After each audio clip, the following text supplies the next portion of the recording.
یاد رکھیں مسجد اقصی یہ وہ مسجد اقصی ہے، یعنی فلسطین میں نبی کریم علیہ الصلوۃ والسلام نے ارشاد فرمایا، جب آپ سے پوچھا گیا یا رسول اللہ صلی اللہ علیہ وسلم سب سے پہلے روح زمین پر اللہ نے وہ کون سی مسجد وہ بنایا گیا ہے، تو فرمایا مسجد حرام۔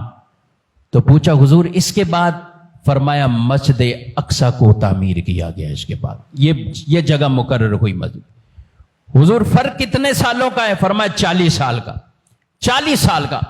اور میرے نبی صلی اللہ علیہ وسلم نے فرمایا قیامت تک ایسی قوم اور گروہ ضرور ہوگا کہ جسے اللہ مسجد اقصی کے تحفظ کے لیے قائم فرما دے گا۔ نبی کریم علیہ السلام نے اس وقت یہ ارشاد فرمایا تھا، یاد رکھے۔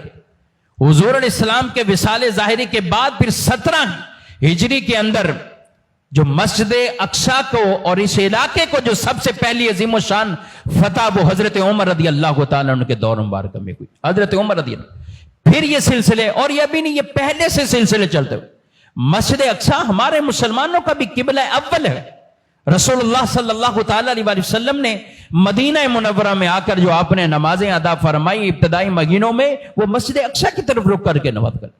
تو مسجد حرام کو یا مسجد اقصی یہ وہ مسجد ہے انبیاء کرام کے مدفون کی جگہیں ہیں، یہ یاد رکھیں۔ اس مسجد اور اس کے ارد گرد قرآن مجید میں اللہ پاک نے ارشاد فرمایا ہے من المسجد الحرام الی المسجد الاقصی، معراج حضور کی کروائی گئی تو مسجد حرام سے شروع کی گئی ہے معراج، اور اس کی جو پہلی سیڑھی آتی ہے، جو پہلا سٹاپ ہے یہ معراج کا، وہ مسجد اقصی جہاں پہ انبیاء کرام نے نبی پاک علیہ الصلوۃ والسلام کا استقبال کیا۔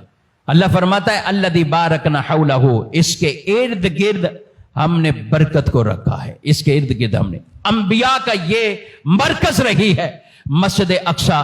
ہم اللہ کی بارگاہ میں دعا کرتے ہیں رب تعالیٰ ان مجاہدین کی غیب سے مدد بھی فرمائے، اللہ پاک جن کی شہادتیں ہوئی ہیں ان کے درجات کو بلند فرمائے، اور رب تبارک و تعالیٰ ان کے لیے مددگار پیدا فرمائے۔